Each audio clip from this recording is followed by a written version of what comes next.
This is iRacing, the world's premier online racing game. iRacing puts you in the driver's seat to experience today's newest form of competitive motorsport, virtual racing, all from your home PC.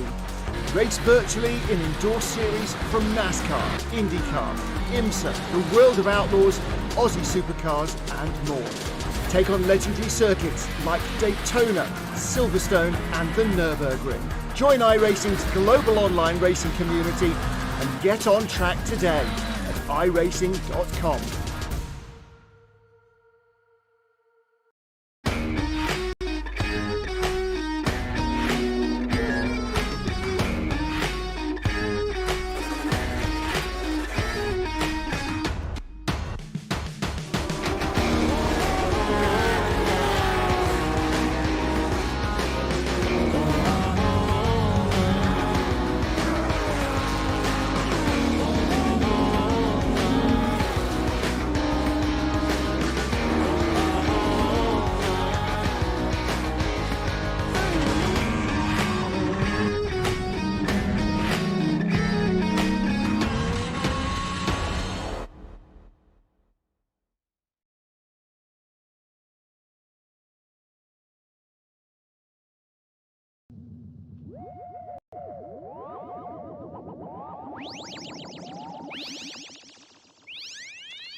Bathurst was always going to be a tough one, and it certainly left a few drivers with their head in their hands. And while Phillip Island keeps us here in Australia, it's a much more forgiving track. That said, with its wide variety of corners, it's almost as technical. Will our competitors have an easier time? We'll find out soon as we get ready to watch round 21 of the Porsche Owners Club Series, and you'll see it all live here on the Global Sim Racing Channel.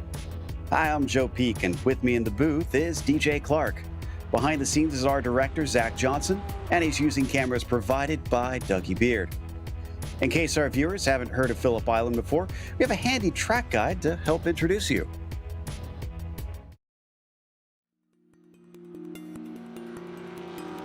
Welcome to Phillip Island. As the name implies, this track is located on a splotch of land off the south coast of Australia near Melbourne. While there's been plenty of racing here for close to a century, the track's current incarnation has only been around since the late 80s. And this version is a doozy. With only 12 turns spread across the roughly 4.5 kilometers, it's a decently fast circuit. But what really makes this place stand apart is the incredible variety in those few corners. From negative to positive camber, early apexes, late apexes, blind crest, hairpins, sweepers, if you name it, it's probably got it.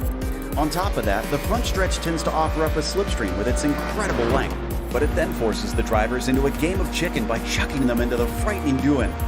Corners like Lukey Heights stretches a car's grip to the limit and then shocks you with a sudden downhill braking into MG. Retaining something of an old-school twist, unlike most modern courses, Phillip Island has earth and embankments running along many parts of the track. While it's meant to keep the cars safely retained within the circuit's confines, anyone unfortunate enough to manage to jump them will be faced with a ton of damage for their troubles.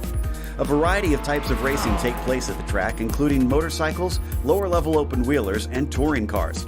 Possibly the most well-known among those is the Australian Supercars Championship. With the Aussie reputation of having dangerous, difficult, and challenging circuits, Phillip Island certainly holds up to the standard. The beautiful views of the beach and the ocean may lure some of the fans in, but there's no doubt that the incredible racing at this unique track keeps them around.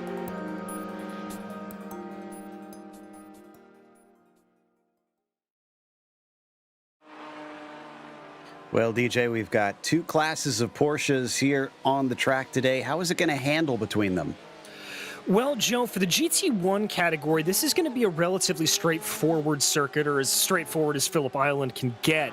The best overtaking opportunity will be going down into the southern loop after the long Gardner Straight, using the draft to their advantage. We may see a little bit of passing going into Honda, or the very lucky ones could try to get something down into MG. For the GT2s, it's going to be similar, although I expect more passing, frankly, into Honda and MG, because the lack of aerodynamics on the GT4 machines means that the draft isn't nearly as effective. And so it's really going to be a matter of just trying to outbrake your competitors. Now, when we put both categories out on track together, for the most part, it's going to be pretty straightforward. Not a lot of areas that you're going to have to worry about catching those slower cars if you're driving the GT1s. That said, the run from Siberia through Lukey Heights and down into MG, that is the only area where you really do not want to be caught out by another car. There's some little bit of off camber around there. The elevation change can really throw the cars for a loop, and so drivers are going to have to be careful trying to get a pass done on a slower car through that area. That'll be fascinating to watch, no doubt. But before we get to the racing, we want to remind you of our sponsors, which of course includes Porsche. There is no substitute. Find out more at Porsche.com. And Sunset Mortgage. Don't put your money in the bank, be the bank. Check them out today at sunsetcash.net. And Octavio Tequila. Celebrate now. For a great tasting tequila, go to octaviotequila.com and purchase today. As well as Century Financial Consultants, making the rest of your life the best of your life. You can check out their website at centuryretire.com. As for the championship, things continue to be interesting here in the GT1s, as it is down to 24 points between Brown and Latvala. Brian Salehi as well trying to fight his way in. With about 2 more races, he will have enough to actually be official as part of the championship. Michael Johnson is a little ways back, and unfortunately his DNF has meant he's got a very tough road. He and BJ Fulton are almost effectively out of it. Mathematically, they're still eligible, but it's just looking highly unlikely in these final 4 rounds. We also have the GT2 championship here, DJ. We do indeed, Joe. And speaking of unlikely, it is looking more and more unlikely that John Momeyer will be able to make that gap up to Jerry Freckleton.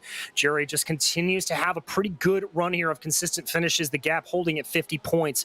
Mark Rondeau, though, is starting to have an outside chance to be able to overtake John Momeyer into second position. He's only 24 points back of Momeyer. And that battle for P4 between Aaron Edwards and the always quick Jad Duncan continues to be very, very close. Duncan, who has had a surge in the late part of this season, only 5 points back of Edwards in fourth place.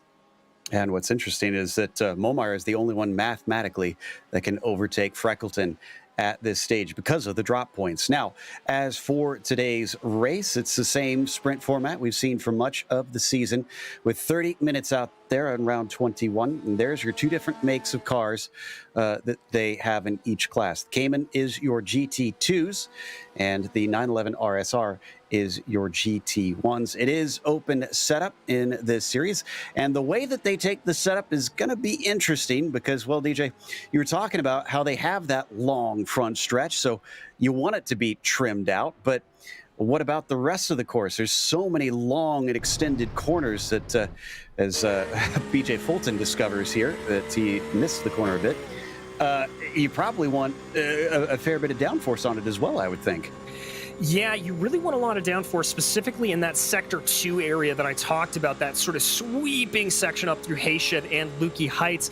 You also want to carry a lot of downforce coming into this corner. This is the southern loop, and you need to have some good grip, some good aerodynamic grip across the car to be able to carry as much speed as you can on the exit.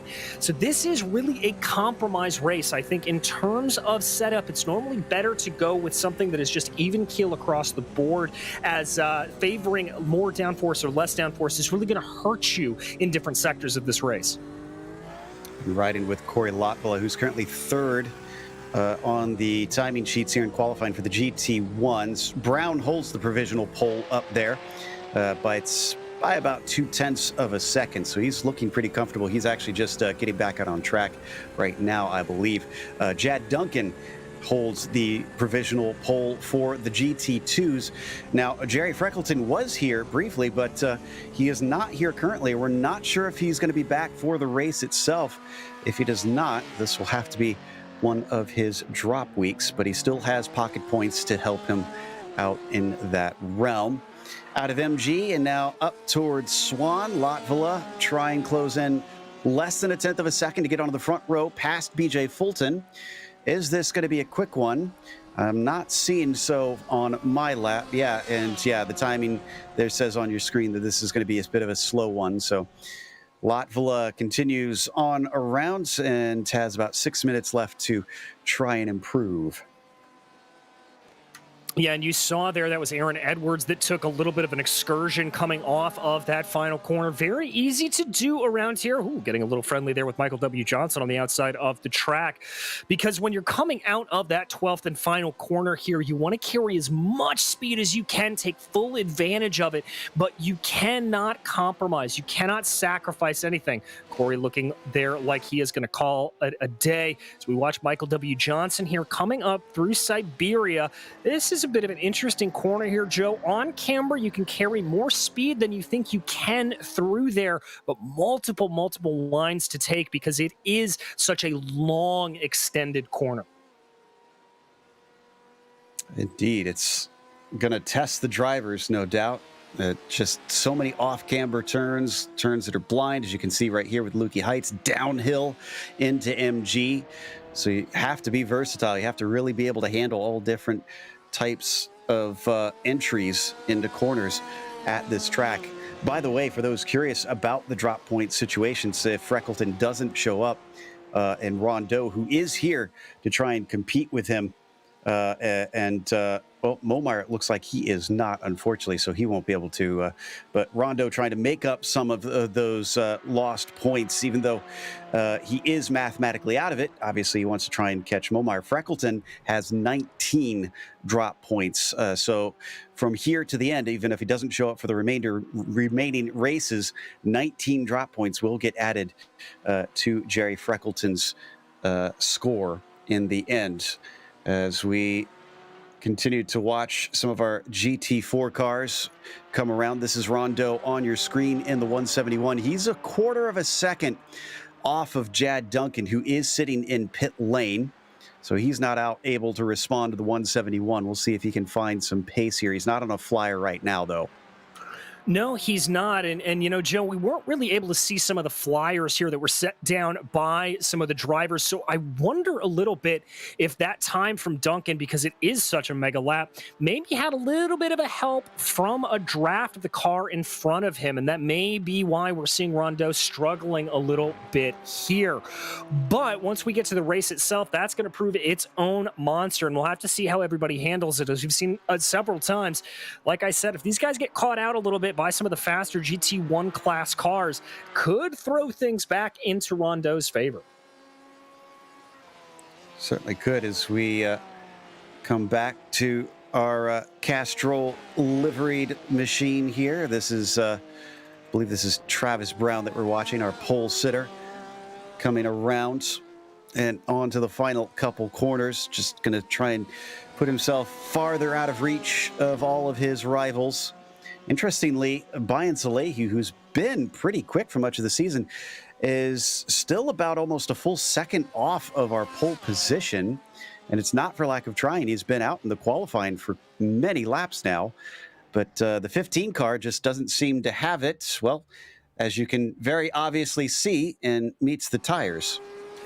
Yeah, and Joe, you know, that's not entirely surprising. You and I have talked about this, that Phillip Island is really a love it or hate it kind of circuit. It's very, very old school in the flowing nature of it, coming down to the couple very tight hairpins like Honda and MG. And you either really just get the rhythm and get the feel of this place, or you struggle around here and you hate driving it. And I hate to say it for Bayan, but he may be in that latter category, that this is just not a track that he enjoys. Yeah, I think that could certainly be the case, and that's not going to be good news for him, since he is trying to play catch-up here.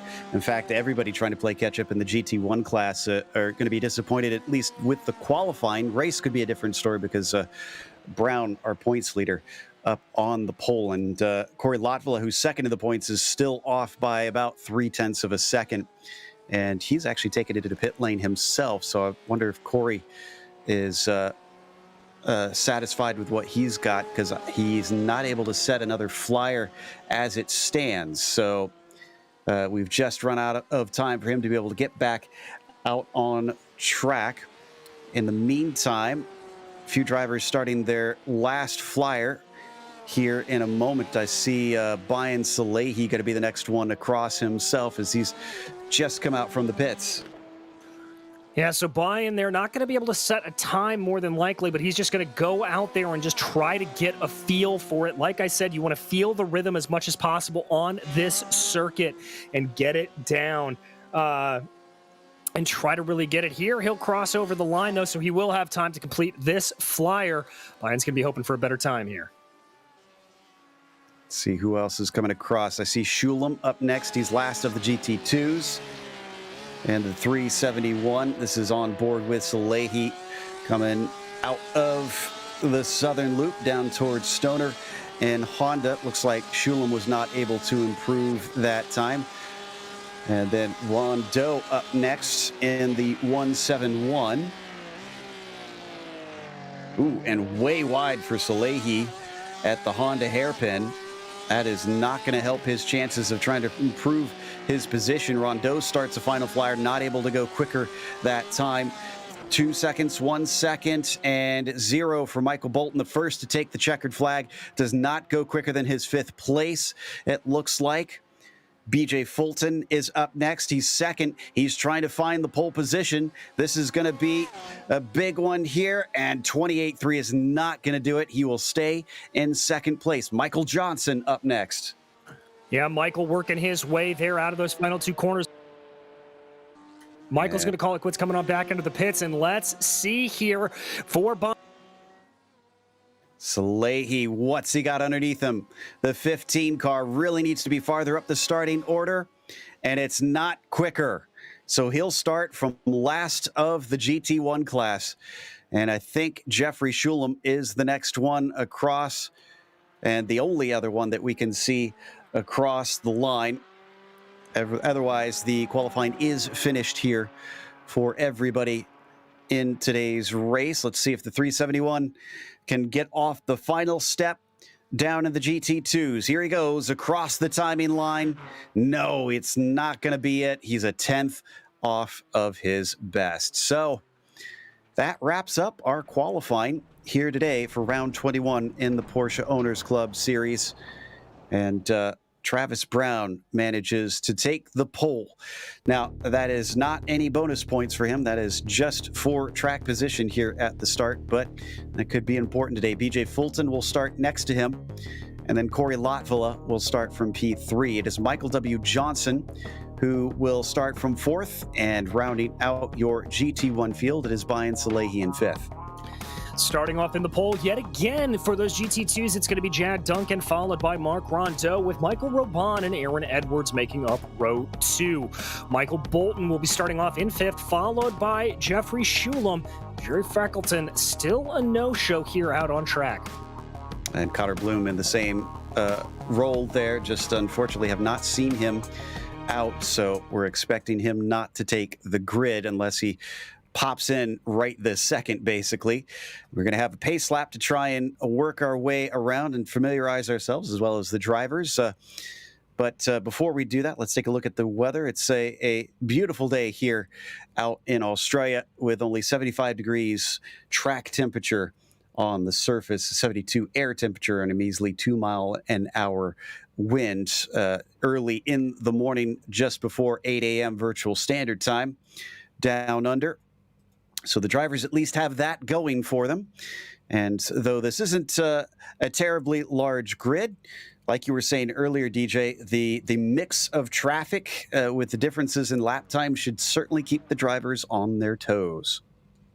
Yeah, it certainly should, Joe. And to your point there about the temperature out there and the weather in general, very good to see low wind speed out here. We are used to seeing a lot of big gusts around Phillip Island. Its location so close to the ocean, you oftentimes get a lot of wind blowing up and down this main straightaway. So that's going to reduce a little bit of the effectiveness of the draft. And drivers, I think, will have to work a little bit harder to try to get a pass done on this long Gardner Straight. Indeed, which is not going to make life all that fun for the trailing car, but if you're ahead, well, you will certainly cherish that track position. Coming down to Doohan now. Long right-hander, this one, with quite a bit of banking. The good news is there's plenty of runoff to the outside, but it's a lot of grass and gravel. And then, as we saw with the Camel GT series, which was here recently, DJ, however, if you go too wide and try to cut across to this part, there's an embankment there. You can kind of see it start to form here. You'll see it start to drop off. You can damage the car if you try to drop off that thing. Yeah, you very much can, Joe. And one of the things that does make that Southern Loop corner so tricky, you talked about the on-camber nature of doing, then coming down through the Southern Loop, well, it starts on camber and then flattens out. And if you get a little bit too far to the outside, the track actually crowns in the middle and goes off camber on the outside. So you get too far wide going through the Southern Loop and you lose a lot of grip, you lose everything, and you are almost guaranteed to be flowing out to the outside. So drivers got to be very, very careful through that second corner. Make sure that they don't get too wide and get themselves in a world of problem. Now coming up through Siberia to the upper part of the circuit. And then you see the right-hander that the pace car going through right now. That is Hayshed. before they enter Lukey Heights, an almost never-ending corner, it feels like often, but another blind one where you really got to keep it hugged to the inside to prepare yourself for the relatively short braking for MG, as tight as that corner is. Yeah, well, you're using a little bit of counterintuitive nature there. Great camera angle from Dougie Beard. The weight of the car is going to want to carry you down the hill a little bit more. Very easy to lock up the front tire, so you've got to be careful through that. All right, pace car getting ready to release the field. Travis Brown will have control of it as he's looking for the green flag. He's a little bit behind PJ Fulton here. Fulton might get jumped, actually, not being able to see when the 300 goes. Now he pulls in behind him. Waiting for it still. Looking for the green, and there it is. And the GT4s unfortunately got a bit of a jump behind them. My goodness. Thankfully, they are not going to catch them. Travis Brown trying to stay ahead. We're looking at 3 wide, maybe even 4 wide, coming down into, oh, and they're going to make contact. Someone gets shoved off. 2 of them going. That's Lotfula and Fulton. Let's go to the GT2s. In the GT2s, Jad Duncan able to get a very, very good start, but Mark Rondeau keeping up the pressure behind him in that 171. And Michael Robon doing a good job to stay tucked up behind as well. They get past those limping GT1s and start their first lap. Down into Honda, 3 of our GT1s still together. Brown leads Salehi, leads Johnson. This has been a boon to Bayan Salehi and his hopes of catching up. Meanwhile, the GT4s still with Jad Duncan ahead of Rondeau and Robban. Yes, it is. He continues to lead there. Jerry Freckleton did not start, so they are ready to go, and they're going to hope to try to gain some ground here, but Jad Duncan continues to lead from Rondeau. There is Michael W. Johnson. Oh! Salehi. That's Salehi off through Lukey Heights. And I was going to say, please don't high side it on the curb there, but he's going to lose a ton of time trying to back it up. And he's got to wait for everybody to go by. He falls down to the back of the entire field, not just the GT1s. Now he looks a little bit of splitter damage to the front of that car. Also looking in the back there, I'm seeing BJ Fulton and Corey Lotfula diving on into the pits to take advantage of that spare car. But we continue to watch Jad Duncan leading in front of these GT2s. Well, that is a bit of a lifesaver for Salehi because it at least promotes him back into third. That'll be valuable points. Duncan in the yellow machine, Rondeau in the purple as they fly through the southern loop. You can see the differences in lines between the two of them. Seemed like Jad liking to square it off. And Bayan having more problems. He got into the side of one of the GT2s, and he is off coming out of the southern loop. He might have to take his spare car as well if he's not careful. He's into third. He can't give this up. Fulton and Lotfula are actually still in pit lane. They must have forgot to check their spare cars. That is an absolute disaster there for them. I don't think he got a whole lot of damage there, did Bayan Salehi, but still not great.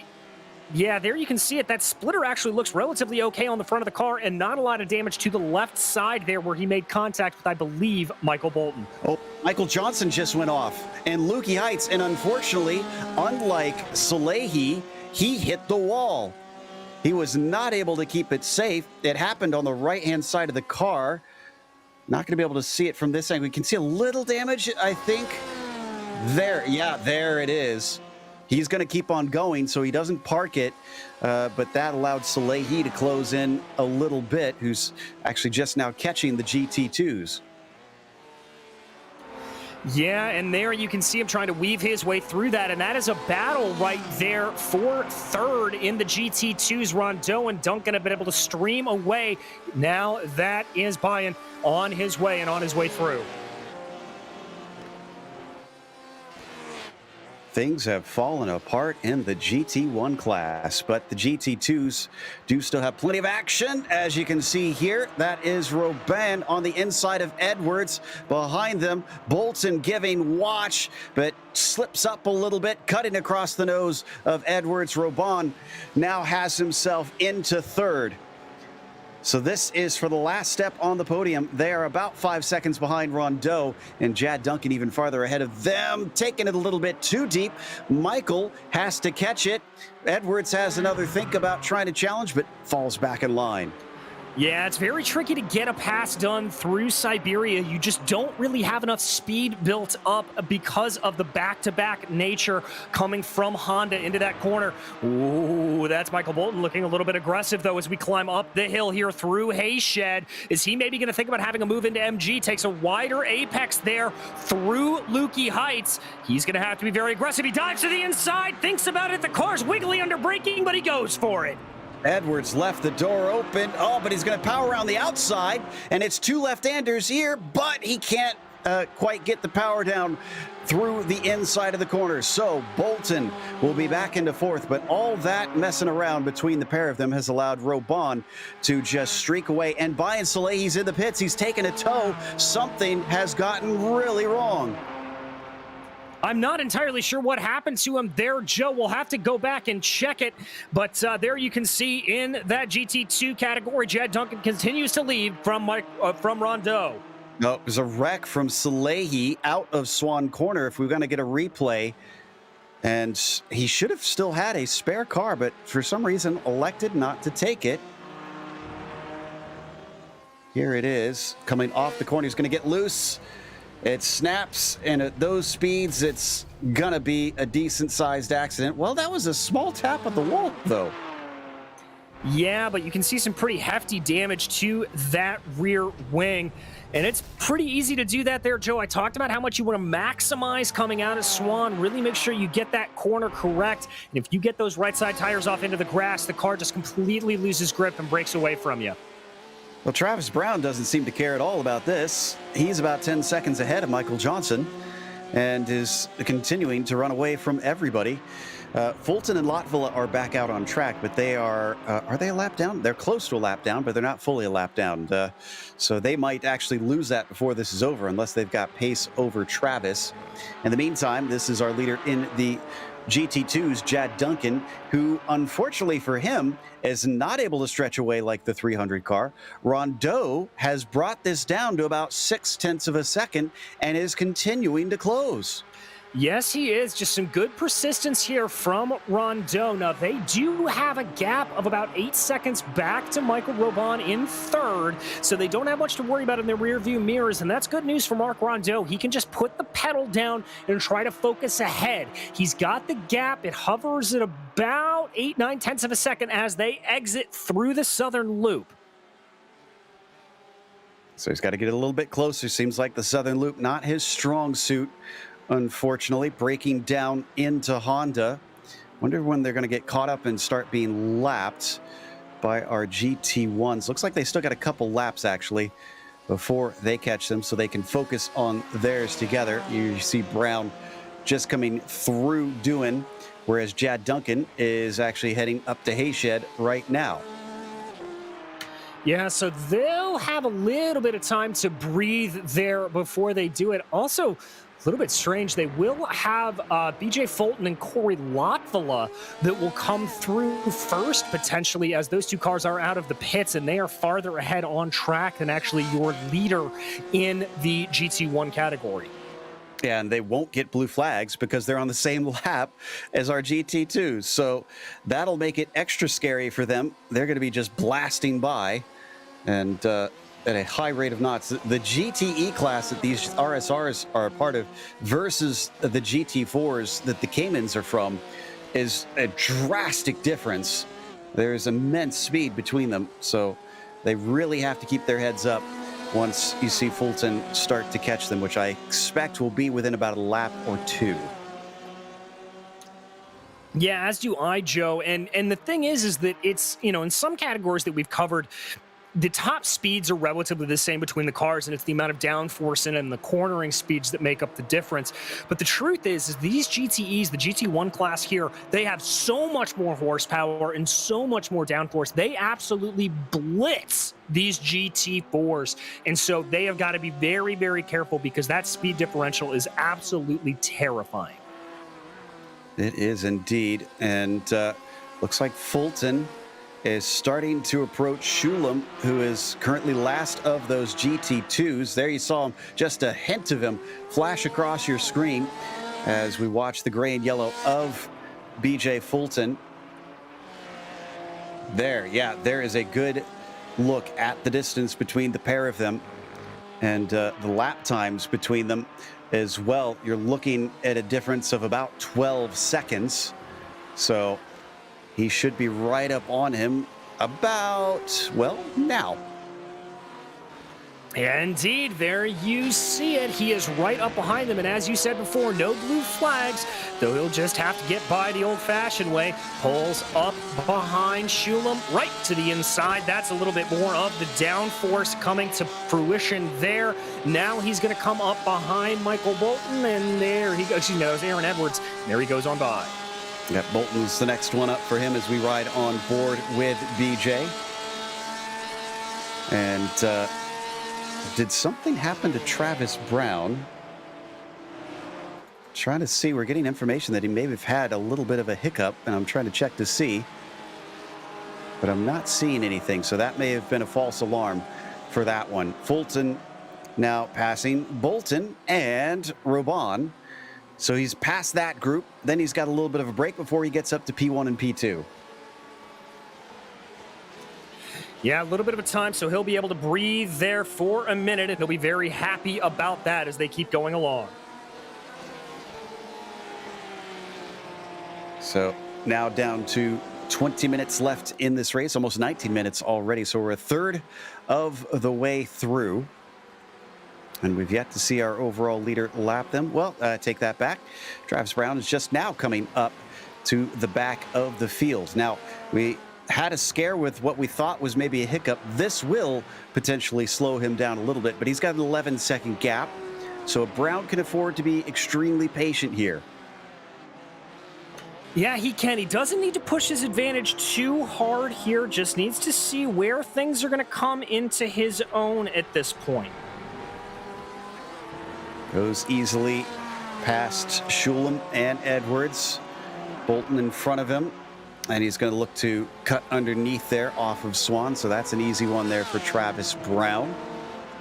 And even if he does lose time, we have to remember that the other drivers will have to lap those cars too. So they will have some of those same headaches as he goes around the outside. And that could be a little sketchy there. Robon thankfully was watching and gave him space. Looks like Rondeau was finally overtaken by Lotvilla. Oh, we got to go to Lotvilla and Fulton. They're actually battling for position down into Honda. And Fulton able to defend. They're going to come up to Jad Duncan. Now, he's got to be aware that this is a fight for position here because he doesn't want to get in their way. Yeah, he does not want to get in the way, but this could get a little bit spicy. There's Lotvilla trying to pull out there clear. Lotvilla now trying to see what he can get. Maybe a little bit of draft. Here they go. Is he going to try to have a move into MG? He's going to hold it out, looking around the outside here, looking this way and that. I don't think Lotvilla is going to be close enough. No, but what he did do there is he put BJ on a little bit of a counter line that'll give Lotvilla more speed as they make their way through 11 and 12. Ooh, just brushed the rear bumper. The slightest of contact, but that forced the 22 to lift, and Fulton is now more clear. So, coming onto the Gardner straight, is this enough of a slipstream for Lotvilla to come back at him? I'm not thinking so. Yeah, he is not gaining. No, he's not. So we may be seeing a little bit of that change there. Oh, that's the 929 off. That is Michael Robon. Oh, no. The 6 car falls to, or the 929 car falls to 6th, rather, after having a bit of an off. He just touched the grass out of the penultimate turn, giving Jeffrey Schulem P5. This battle rages on down into Honda. This time, though, Corey not as close as he was to BJ. No, he's not, but I think this could be a little bit of a setup. Look how close Corey's able to get through the twisty bits of this track. I don't think he's got the top line speed to take it, but he's trying to make Travis it work Brown here. is off. Sorry, Travis Brown went off in Honda. What happened here? This, I think he just outbraked himself. Now, he had such a big gap. He's still got the lead. So if we look at the replay, it's a simple case of just sending it too deep into the corner. Here it is here. He'll lock it up. Keeps his head at least somewhat cool. Doesn't spin the car. Brings it back to the pavement, and he's on his way. But Michael Johnson went from 11 seconds back now to about 5.5. Yeah, so that could be a little bit of disaster for Travis Brown. He's now going to duck to the inside here, coming through Swan, able to get that move done nice and easy. That just shows you, Joe, that any time out on this track, it can come back to bite you. Focus back on that battle for the final step of the podium, though, between BJ Fulton and Corey Lotvilla. Lotvilla has been able to get by. Yeah, that happened just now. If we want to replay an overtake out of Dewan into the southern loop. Ooh, but before we go, looks like Lotvilla's having to defend. BJ's going to try and fight back. Can't quite do it. I think now we're safe to head off to take a look at that overtake. And yeah, brilliant move from the 22. This is not easy to do, and he had to set it up all the way back in Swan. Yeah, he really did. This is the replay here. You see him just holding, and comes out back around and tries to get it, sweeps around the outside of Dewan, and then he's going to be on that preferred line going down into the southern loop. That is a really well thought out move there from Corey Lotvilla. Great stuff. And now he's got to play defense unless he can put a gap on that 277. In the meantime, we've had a battle start to bubble up for fourth in the GT2s. Edwards being chased by Shulam. Oh, and as soon as I say that, Shulam just dipped his wheels off into the grass, and he lost the gap. Yeah, so there's a little bit of that battle out the window, but it will undoubtedly come back. As we've seen, it's very easy to make a mistake around here for any of these drivers. And keeping an eye here on BJ Fulton, who's been able to keep nice and close behind Corey Lotvilla. Okay, so we've passed the halfway point. This has been a race of adventure for these drivers. We said that, you know, it's a technical course, and it might not prove as easy as we thought comparatively to Bathurst, and it has really caught out a number of names here. Yeah, it has, Joe, and drivers that I wouldn't expect to be caught out, drivers like Travis Brown in particular, who I would not have expected to have that problem, but you saw him have it. He is able to grow the gap back up to Michael W. Johnson to the tune of about 5 seconds, 6 seconds now, so he's looking a little bit better off, but yeah. Yeah, I was a bit shocked to see Salehi as well have the issues that he had and wind up DNFing today. Meanwhile, Lotvilla still not able to shake BJ Fulton. He has to keep mistakes out. We've seen enough drivers dip wheels into the grass that we certainly can count on the 22 being at risk, though we can't count on it happening. A good slipstream, a lot of top end speed here for BJ Fulton, but not enough straight away. Not quite enough to get it done, having a little bit problems trying to get on by here and get going. BJ trying to get a better run there out of the southern loop. Doesn't look like he's got it here, but he's certainly keeping the pressure up to Corey Lotvilla. BJ Fulton, oh, he was close and he was thinking about it, but then he braked before he had to go at the 22. It's going to stay in line. This is all still about a minute behind Michael W. Johnson, who they are running slightly quicker lap times then, for what it's worth. But again, with only 12 minutes left, we're not expecting them to really be able to run him down. Michael does have to make sure that he doesn't have any slip-ups, because he will wind up being outpaced by them if he lets them close that gap. And there you can see the comparison there on your screen between Fulton and the actual leader. Yeah, indeed. So, yeah, just not really nearly as quick, although that one lap was a little bit off. I think that was the time that Travis had that off earlier in the race. Yeah, that makes sense there. And coming down the front stretch once again, the 277 experiencing the difficulties and trying to attack here at Phillip Island, just not nearly close enough. Just a quick update, since we haven't mentioned them in a while.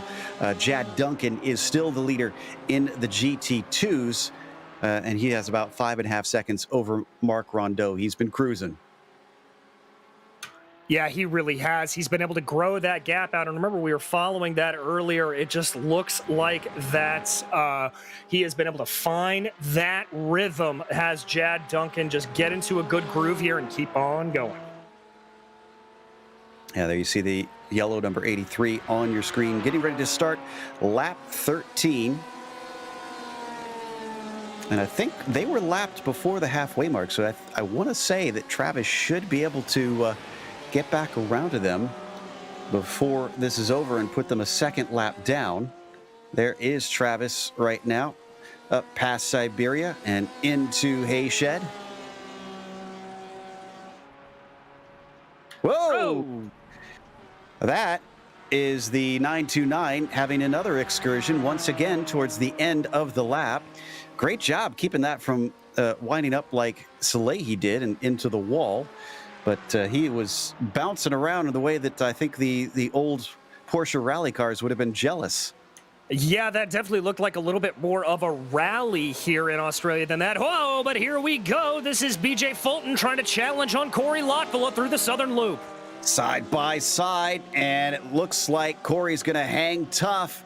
BJ still off to his left. He's not going to have the inside into Honda, but it is the inside through Stoner, and that gives him a little bit of an edge. Breaking deep, Lotvilla comes back at him. Fulton still fighting, and it's going to continue on now into Siberia. Yes, it is. They're going to keep at it. It looks like there that Corey had a little bit more momentum, but there's BJ Fulton able to get it, but Corey's going to try to cross him back over as they come back up. Corey's got to fall back into line there, not able to keep it too wide coming up through Hayshed. And that's Michael up in front of him. Robon, who had his little off, is being caught and lapped a second time, and that's a big checkup. Fulton 3 wide as Corey Lotvilla gets brave, but he locks up the tires, and that will send him back a bit.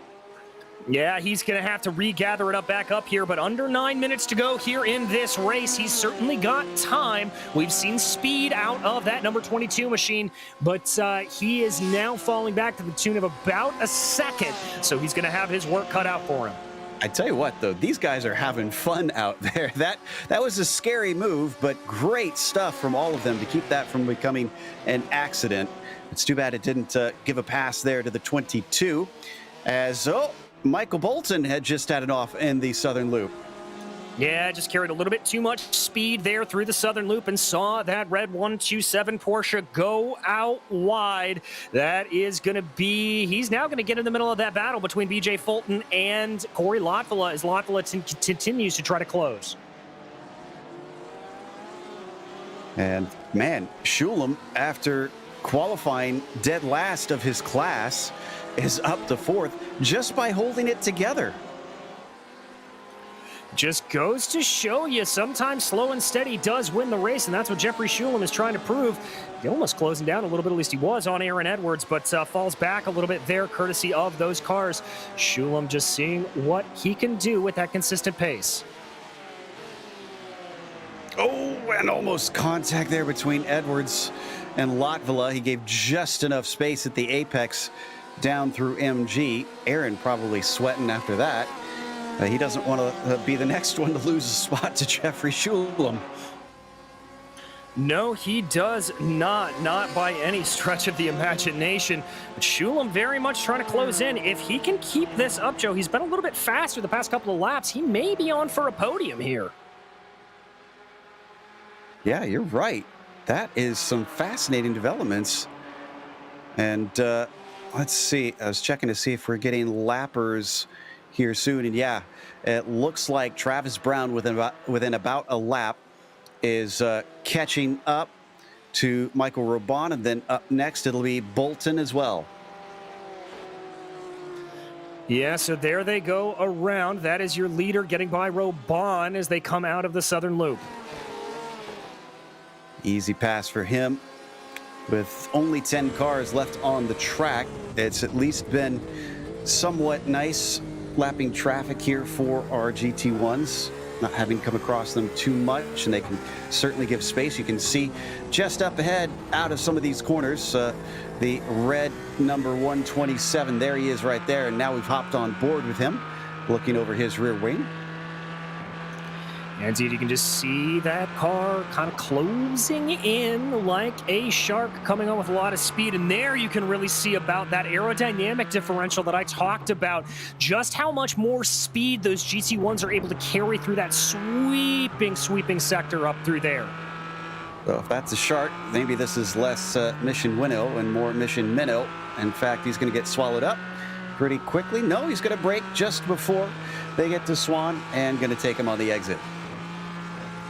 So that is one less car there that your leader, Travis Brown, is going to have to deal with. He'll be breathing a bit of a sigh of relief, I can guarantee you. Meanwhile, I do have to say, though, that we still continue to be very, very close in this battle. Corey Lotvilla fully on the back of BJ Fulton now. And once again, the lap traffic offering opportunities, but he can't quite grasp it. Almost hitting the quarter panel of BJ Fulton. He cuts back across, taking the racing line and chopping off the 22. Yeah, that was a good cut down there for him. Able to hold Corey at bay, but we've seen that speed out of Corey's 22 machine. He's going to have to hope he's got something in response. This has been a fascinating battle between this pair. And I'm half watching this, and Schulem's within about 0.7 of a second of Edwards, so he might be coming for him too. As attempting to cut back, Lotvilla tries to square off the exit. It just about worked, and look at how close he is to that rear bumper. He is all over the back of that 277 right now. Corey trying to make the assault the best that he can. Here he goes. That draft coming into play big time. A little bit of a bump draft almost as they get by the class leader of Jed Duncan. That's going to be Corey down to the inside. Opposite of where he ran last time he made this pass, and he makes it stick anyways. Lotvilla back into third. He likes doing. Yeah, he really does. We haven't seen a lot of passes made down into that corner, but Lotvilla being able to make it work. BJ now knows he's only got about 4 minutes left to go in this session to try to get this to pull off here. He's going to try a fight back through to Honda. A little bit of an aggressive defensive line there from Corey Lotvilla. So Lotvilla holds on to it. Fulton back to fourth place, a podium potentially for the 22. Remember, he's trying to chase Travis Brown. This has championship implications. He needs to cut down on that gap. Oh, and I spoke too soon about Schulem. He's off the course. Did he have help? No, he did not. This was his own doing, sadly. Yeah, I think he just got a little bit squirrely. Ooh, aggressive line there for BJ Fulton coming down into MG, but he's going to tuck behind Corey Lotvilla right now. Lost some time there with that line, so Lotvilla is going to have a little bit of breathing room as they work their way around now. And that unfortunately put Schulem all the way back into sixth place. That off did. This battle down into doing once more, and although Fulton is gaining time, he can't seem to get it quite close enough, and he still has to wait for another lap. In fact, let's see, leader is coming past the start-finish line. This is 2 laps to go. Time's running out.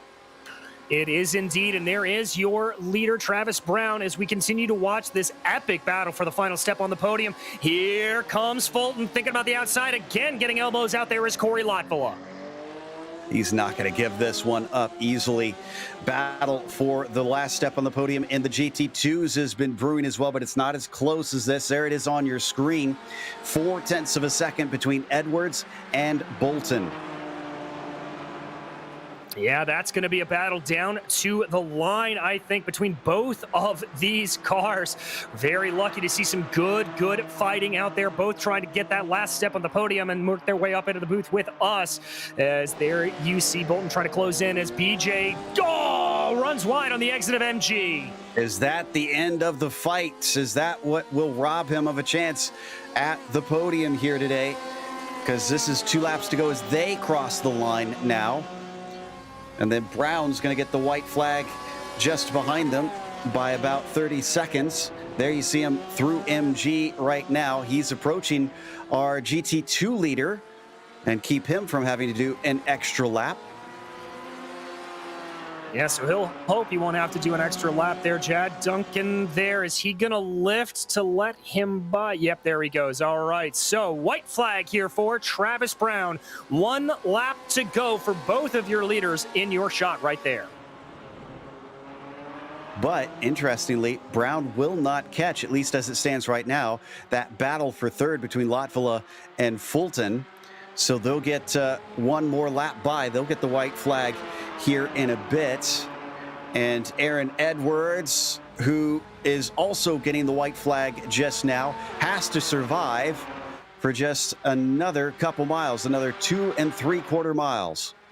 Yeah, and turn on that, Michael Bolton, who's been able to get that gap down to about 0.3 of a second as they work their way through Dewan. He's looking very aggressive there, falls back a little bit as they go into the southern loop.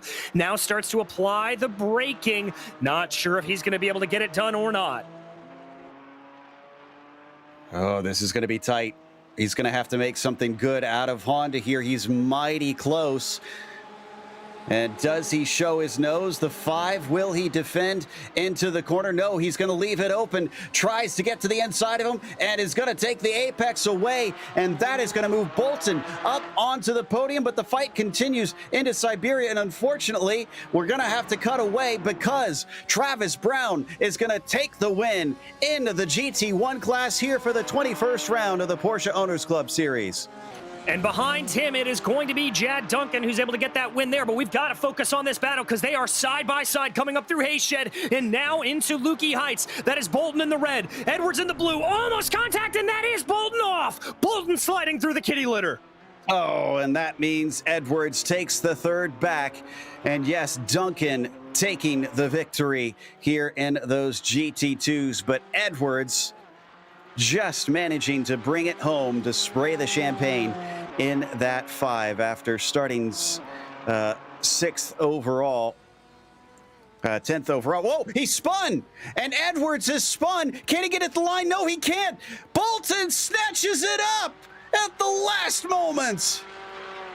Oh my goodness gracious, you couldn't have written that in a script if you tried, Joe. That is Michael Bolton taking the last step of the podium here in GT2. And that was all down to Aaron Edwards drifting a little bit wide out of Swan. He was well ahead. He didn't have to push that, but he gave it up in the end. Whew, that was a wild finish that we got there. And it is going to take us to a quick break. We'll come back with the unofficial results as well as driver interviews, so stick around. This is iRacing, the world's premier online racing game. iRacing puts you in the driver's seat to experience today's newest form of competitive motorsport, virtual racing, all from your home PC. Race virtually in enduro series from NASCAR, IndyCar, IMSA, the World of Outlaws, Aussie Supercars and more. Take on legendary circuits like Daytona, Silverstone and the Nürburgring. Join iRacing's global online racing community and get on track today at iRacing.com.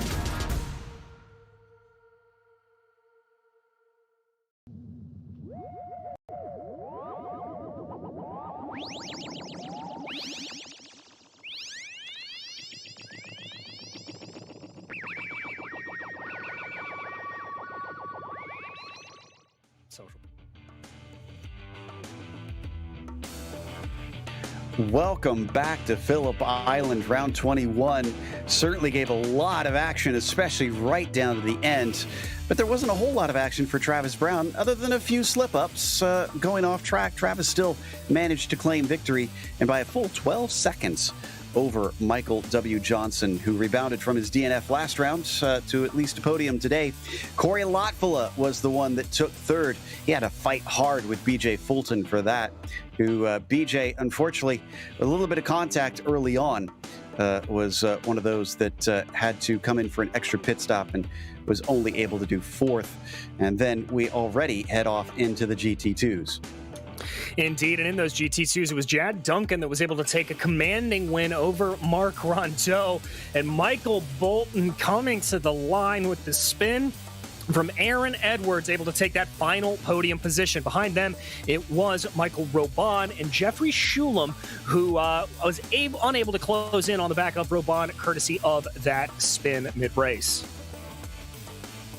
And I believe we have Chad Duncan with us here to talk about this victory. And as we get ready to chat with the number 83, it certainly had some pressure involved early in the race. It looked like Mark Rondeau was making sure you paid attention, but then as it developed later on, he didn't seem to have the pace for you.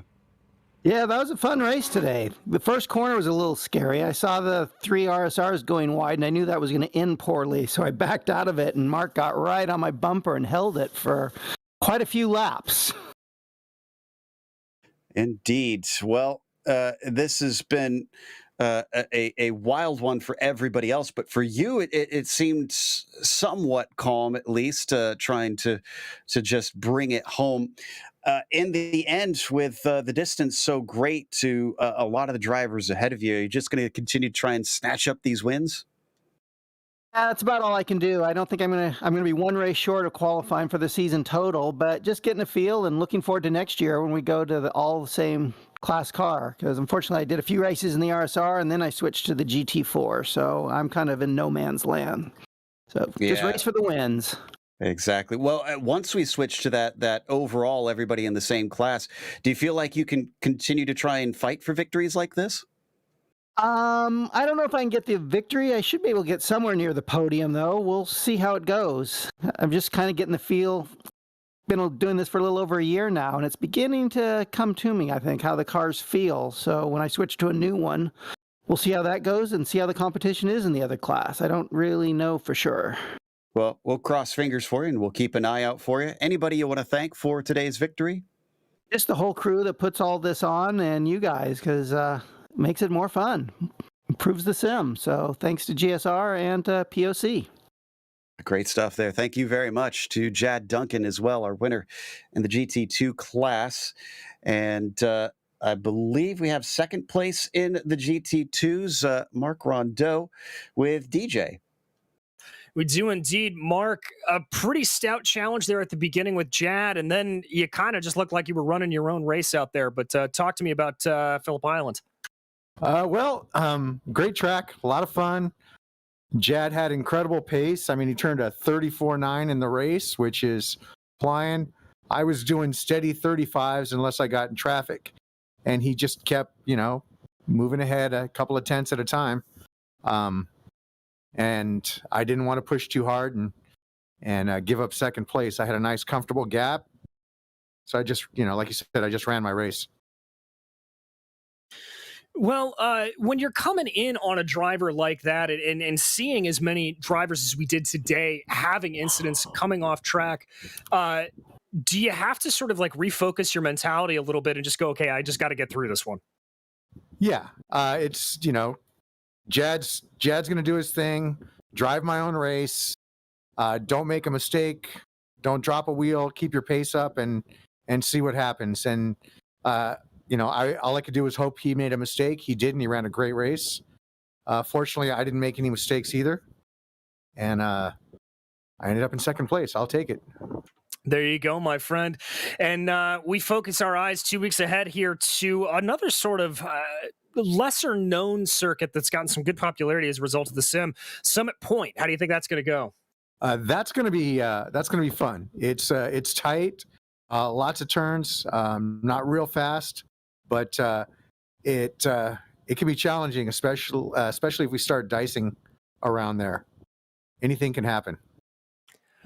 Well, I know we're looking forward to it. It's one of my favorite tracks here on the sim. But Mark, anybody you want to thank for this second place run here today? You guys, everyone at GSRC, everyone at POC, my family and friends, and all the POC sim racers who keep coming out and having fun.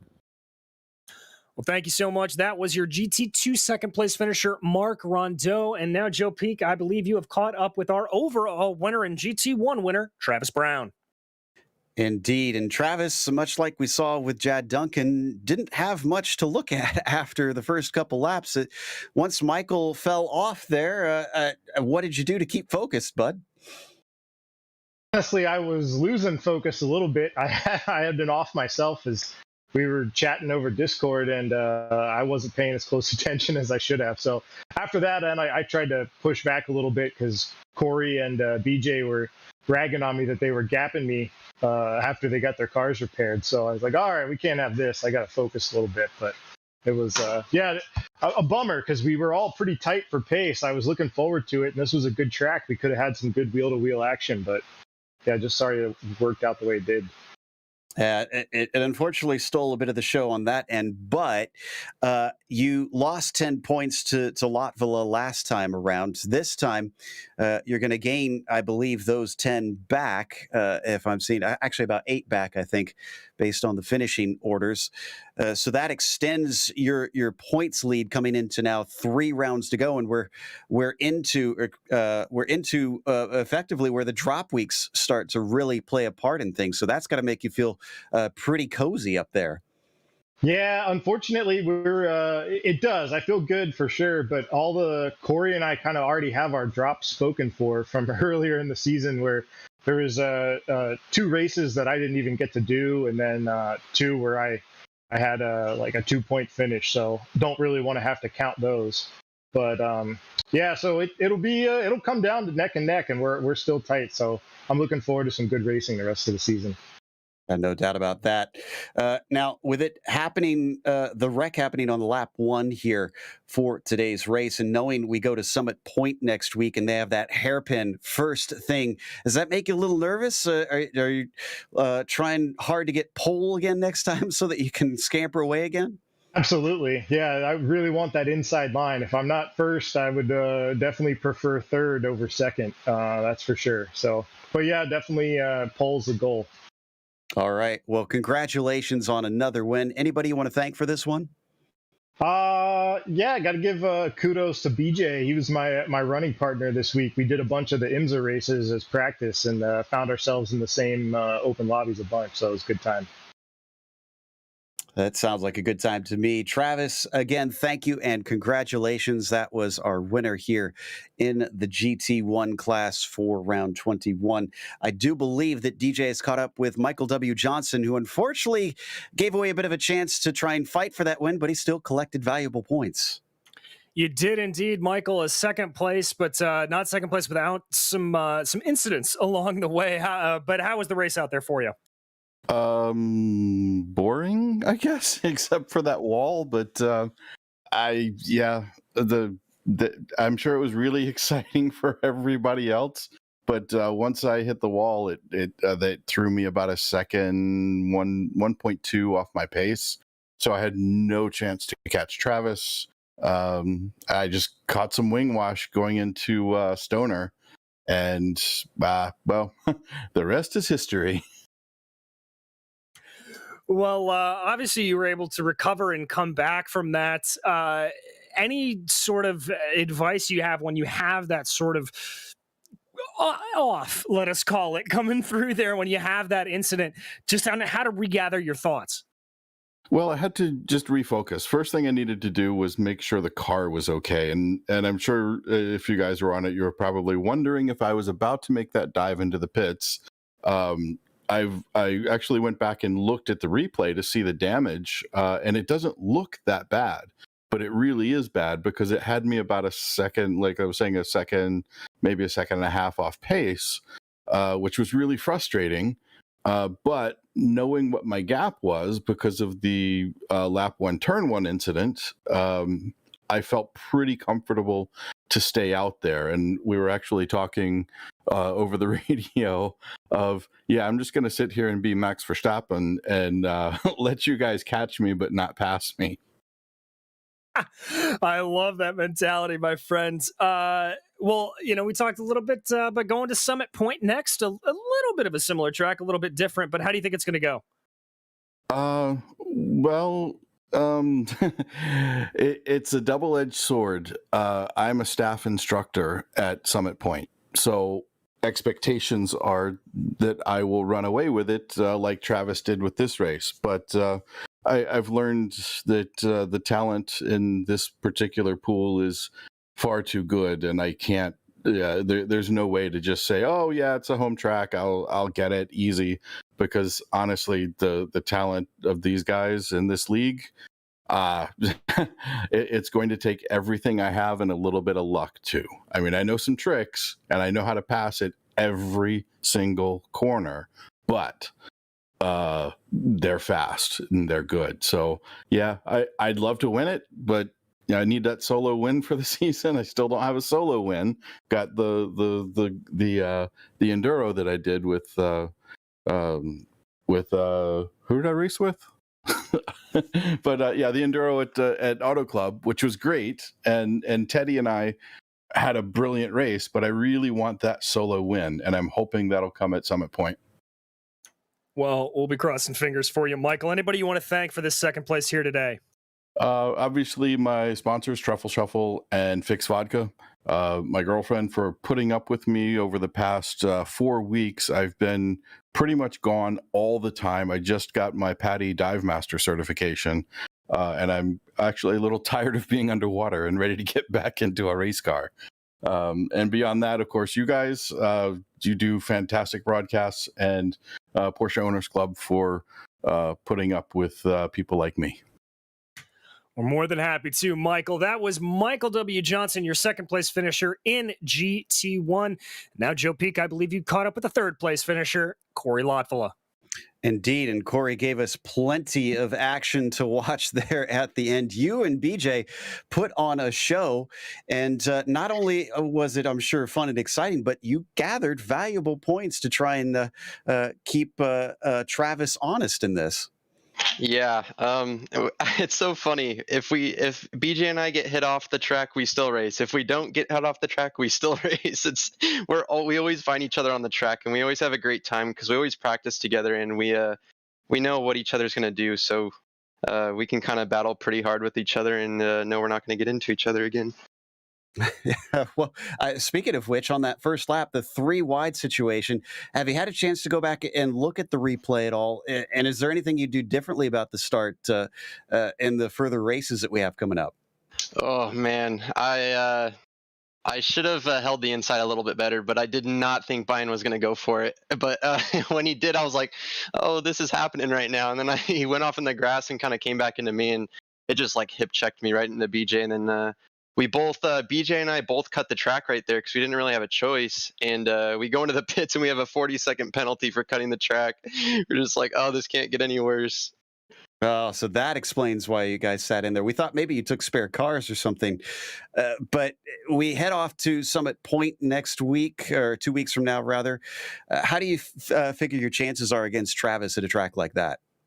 Oh man, I just need to put in the time. Travis is always really fast. Everyone here is really fast, and everyone in the the RSRs that we were racing with, there's no slow pokes. There's no one far behind. So always got to be on your A game on these races with these guys. Well, we'll look forward to you. Anybody you want to thank for today's podium? Yeah, just all the friends and family watching right now. I know that was it's pretty crazy between BJ and I. We were really going for it. Schmidt Racing for sure. They always taking care of me, and you guys for putting on a great show. Thank you. Thank you very much there from Corey Lotvola in the 22, taking third place in the GT1 class. And finally, DJ has caught up with Michael Bolton, third over in the GT2s, but a surprise third. Very surprised. Yeah, Michael, I got to ask. Talk me through that last lap, man. Oh man, well, in the beginning of the race, I was just trying to keep it on track. I downloaded the track tonight. I was a little late to practicing and getting familiar with it, but I know Robon was going to give me quite a challenge getting up to him, and when he lost it, just tried to keep it on track. Then I lost it, and then that last lap, man, I knew I was going to catch him on the last lap. I had a feeling, and going side by side through half of the track was so much fun. That was a blast. But the last corner, I was not expecting that. I didn't know what happened. I'm like, is this real? Well, we had very much the same reaction. And so, I mean, just talk me through how you're making that charge. You're coming up behind him. You're just trying to apply as much pressure as you can. Were you thinking about going for the move, or were you just focused on putting in the good laps? I think I was focused on putting in the good laps first and foremost, but I knew with all the mistakes I made throughout the whole entire race that it was going to be challenging to pass and keep any place if I was going to make mistakes. So I knew, like I said, on the last lap, I had a feeling that I was going to catch him. I was within, I think, a half a second, and going into the hairpin, I just decided to go on the inside and hope it stick. And not only did it stick, it stuck for about the next 6 corners. So got to give it up for his hard racing. That was really a lot of fun. Well, I love hearing that, man. How do you feel about Summit Point coming up in 2 weeks? I'm excited. You know, I got to get some more practice this time, but I'm always looking forward to almost the season ending, and looking forward to next season as well. Well, I love it, Michael. Anybody you'd like to thank for this run here today? Always my family, my fiance Gabby. I'll dedicate this race to Matt Hollander. Miss you, buddy. And yeah, thank you guys at GSRC and the POC. Thank you very much, Michael. That was Michael Bolton, your 3rd place finisher here in the GT2 category. Joe? Which is going to close us out. And of course, we want to give a big thank you to the sponsors of the series as well, starting with Porsche. There is no substitute. Find out more at Porsche.com. And Sunset Mortgage. Don't put your money in the bank, be the bank. Check them out today at sunsetcash.net. And Octavio Tequila. Celebrate now. For a great tasting tequila, go to octaviotequila.com and purchase today. And finally, Century Financial Consultants, making the rest of your life the best of your life. You can check out their website at centuryretire.com. Thanks to the companies that provide the software and hardware for our broadcast listed here on your screen. And additional thanks to June Lalonde, who provides our wonderful music. See the screen for how to get a hold of more of her great work. Thanks to the team today, DJ, Zach, and Dougie. You can find more info about GSRC at globalsimracingchannel.com or through our social media. Also, check out our merchandise store at simracingmerch.com/GSRC, and we keep a link in the description below. Don't forget to subscribe to our YouTube channel so you don't miss a moment. And as we mentioned, next time will be Summit Point, Monday, November 15th at 11 p.m. Eastern. We also have upcoming races for other series listed on the screen, so check those out, mark them down on your calendar. Until next time, race clean, race hard. We'll see you on the track.